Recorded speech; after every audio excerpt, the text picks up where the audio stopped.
Good morning. Today I want to talk to you about one of my favourite subjects. We're going to talk about port wine. My name is Jane Nisbet Huseby, and thank you for joining us.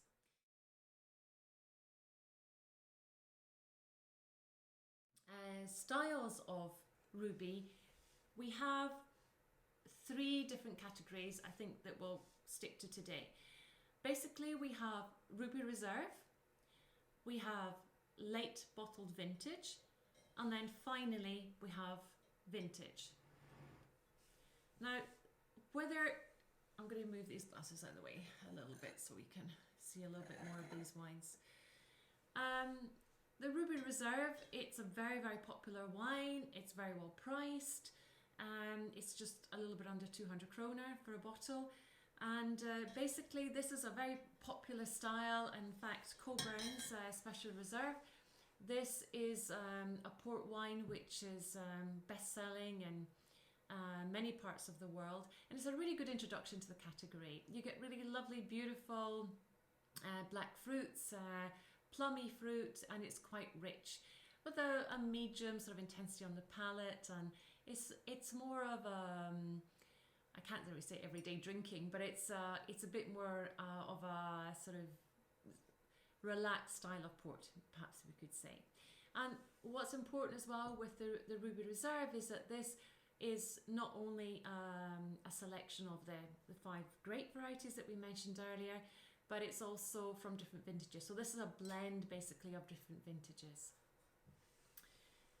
If we then look at the next category, which is late bottled vintage, which you can see here, and I've actually got 2 different late bottled vintages that I want to show you. In fact, I'm going to turn these around a little bit like this, because here we have the 2014 late bottled vintage from Graham's, and here we have the 2008 late bottled vintage from Smith Woodhouse. Now, they both say late bottled vintage, and there's a slight difference between these apart from the vintages. And what do we mean by late bottled vintage? So late bottled vintage, obviously it comes from just 1 year. After they finish making the wine is then put into barrel for roughly about 5 years, 4.5 to 5 years, and then it's bottled. So it's bottled as a young wine in the same way as this one is, but the main difference being that this is from one vintage and possibly a higher quality of grapes that go into it, while this is from a mixed, it's a blend of different vintages. Okay, so with late bottled vintage, you're getting a little bit more complexity again than what you would see in the previous one. So you're getting a lot more richer fruit, you're getting hints of chocolate here. It's quite a full-bodied port, and this is a great purchase, and some of them actually can be almost classified as mini vintage ports in a way, because of the complexities that you can get from them.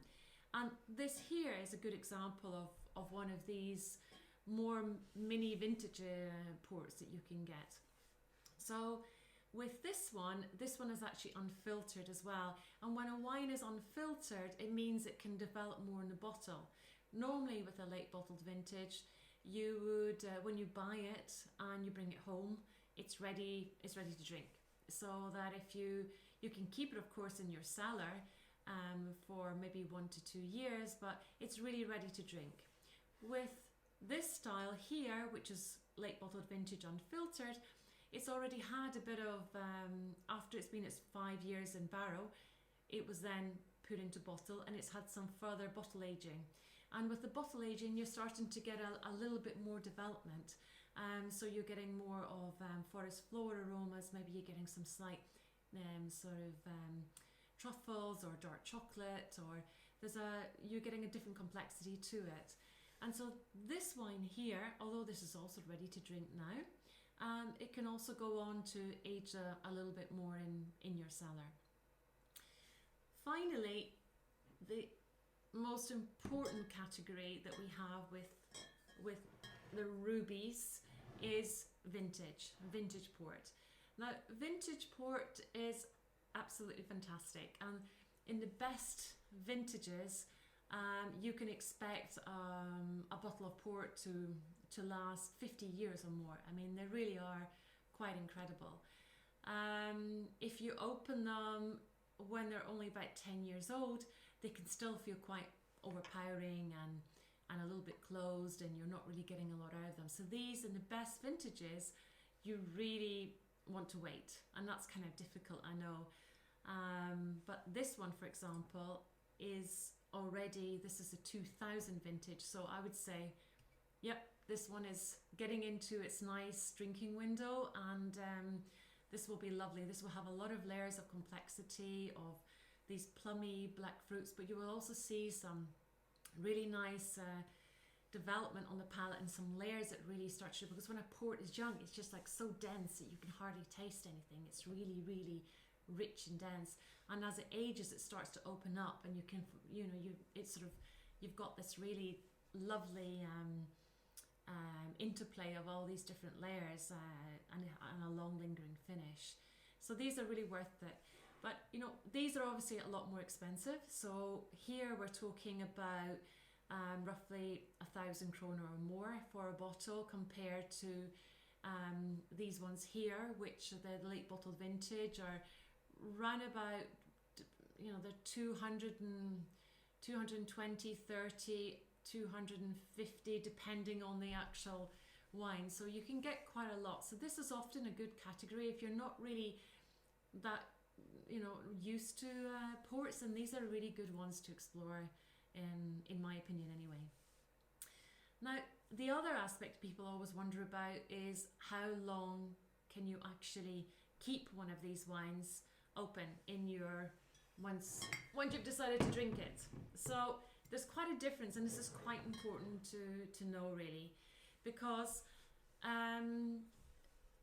these two categories here, so the reserve and the late bottle vintages, you can open these, and they have a short cork, so it's very easy. You can just take it out and put it back in again, and they can stay open for roughly about 3 to 4 weeks. They'll be absolutely fine.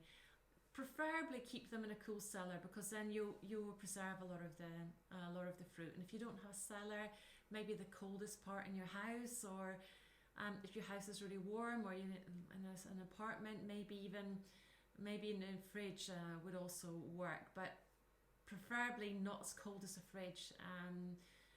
That might just be a little bit too much for them.